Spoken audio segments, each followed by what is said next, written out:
sa ating channel. At tayo ay pupunta ngayon sa Mia Park. So magpapasyal lang kami ng konti sa Mia Park at magpipitsura.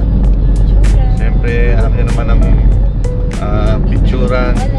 Pag sa mga Pilipino katulad natin, picturan is life. Talagang kailangan natin ng mga kumbaga memories. Parang kasabay sa sa mga umaakyat ng bundok na collecting memories na mamagitan ng ating pagpipicture. Kasi kapag may napuntahan tayo isang bagay, isang lugar, hindi na natin maaalala yan kung hindi natin nakukunan. So pwedeng mag-fade siya sa ating mga memories, sa ating isip. Pero pagka meron tayong naka-print or naka-digitize na memory na naka-save sa ating mga hard disk o computer or SD card, tatagal siya. Lalo na kung ipopost pa natin sa ating Facebook or sa mga social media, gagawin pa natin ng mga picture or slides, tatagal talaga siya hanggang sa makita pa ng mga generation, mga panibagong generation natin. Kaya guys, tingnan nyo kami, samahan nyo kami sa pagpunta natin sa Mia Park mamaya. Tingnan natin, kasi sa picture nakikita namin napakaganda. Tingnan natin ng actual kung talagang napakaganda or maganda talaga yung Mia Park. Pero sa palagay ko hindi tayo magsisisi, magagandahan tayo sa pagpasyal natin doon sa Mia Park. Kaya samahan niyo kami guys. Mamaya na lang ulit.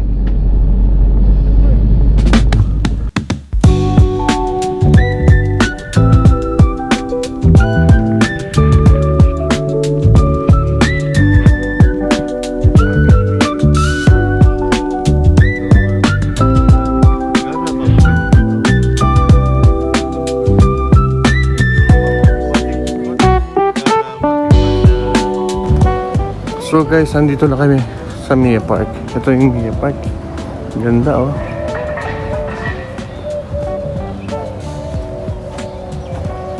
Yan. Ang ganda. Itong nakapatong na bato. Ang galing ha.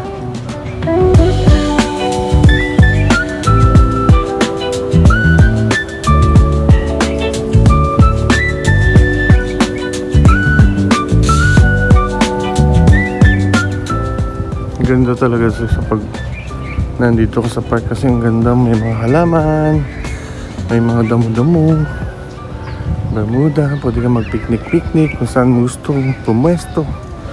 Ganda. Dito ang perfect na magpicturan din eh. Yan.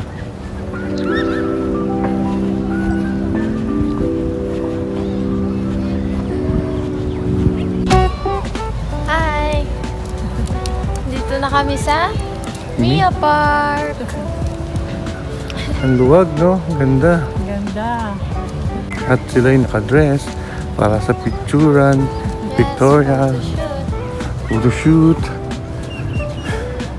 Para kaming atin sa binyag. No.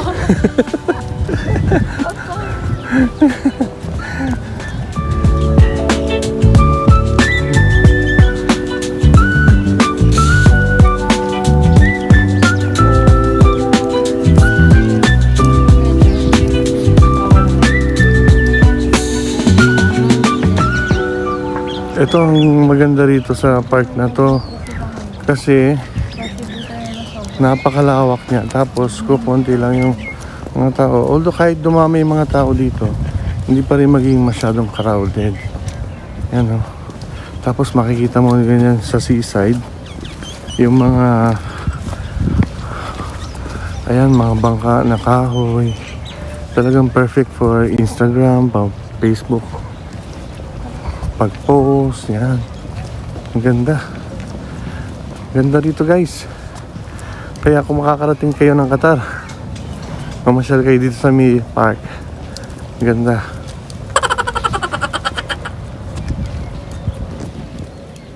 Wow, ang ganda talaga dito guys. Ang ganda. Ito, nandito kami sa may park. Sabi nilang mga kakita. Ayan o. Baka sa loob ata hindi sa museum. Dito kami guys. Dito sila kayo. Magpipicturan. Magpipictorial. Sa magandang view ng seaside. At makikita natin yung mga building doon na Kayo sa bandang akin. malayo. May picturean niyo si Mami. Ano nyo? Ang ganda oh. Picturean ko po kayo ma'am. Kitang-kita. Pagka sa gabi, maganda rin ang view dito kasi kitang-kita naman natin yung ilaw. Yung ilaw ng Ano po nang hindi niya. mga building na yun, mga skyscraper na building. Ah. So, yeah. Ang ganda ng kulay ng ano ng tubig, green. Tapos pag tinignan natin dito, yan, malinaw siya oh. Kita pa yung banda rito sa may bababaw. Pero malalim yan. Nice. Ay, huwag sa basurahan, Ma. Ito guys, ang unang pasyal namin sa 2026. 2026, sa year 2026. Ayan. Dito sa Mia Park. Ayan. Ganda guys. Sobrang ganda. Nakaka-relax yung lugar. Kapag pumunta ka dito, talagang maririnig mo mga huni ng ibon, pagaspas ng alo ng dagat. Napakaganda. Napakatahimik. Talagang magandang mag-relax ng mga isipan. Yan. Minsan kasi magulo ng mga isipan natin sa mga pagtatrabaho, sa mga ginagawa natin sa bahay. Kaya minsan parang nakakasawa. Pero kapag lumalabas tayo katulad ng ganito at may nakikita tayong mga magagandang tanawin, nare-refresh yung ating mga isipan. Yan. Tingnan natin sila. Ayan sila. Ba't ba ako nandito sa may basura? Yan. Nakaka-refresh talaga ng isipan. Mga ganitong klase ng lugar. Kaya mamasyal na kayo dito sa Mia Park.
Tapos na kami mag-tutorial.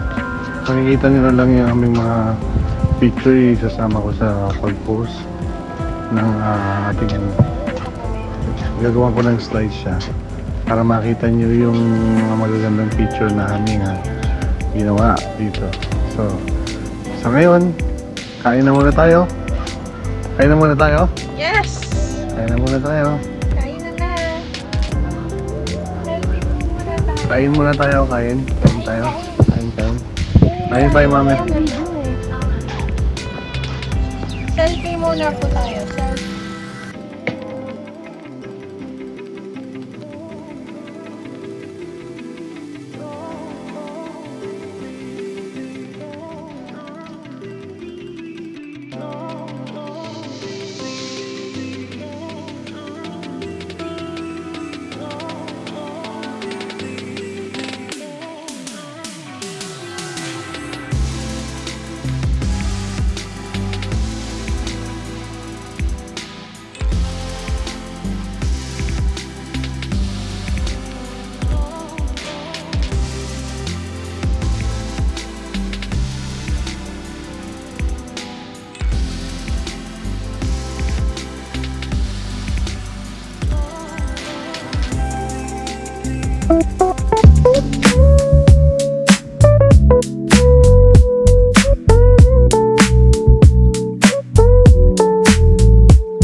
nandito ako sa napakalaking bato. Napakalaki ng bato, nagkapatong. Pero hindi siya natutumba.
Life doesn't always have to be grand to be joyful.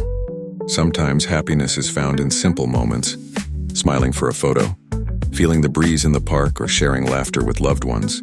The true joy comes from God, and it can fill even the smallest moments with meaning. When we choose to rejoice, we begin to see beauty everywhere, just like capturing a perfect picture in a peaceful place.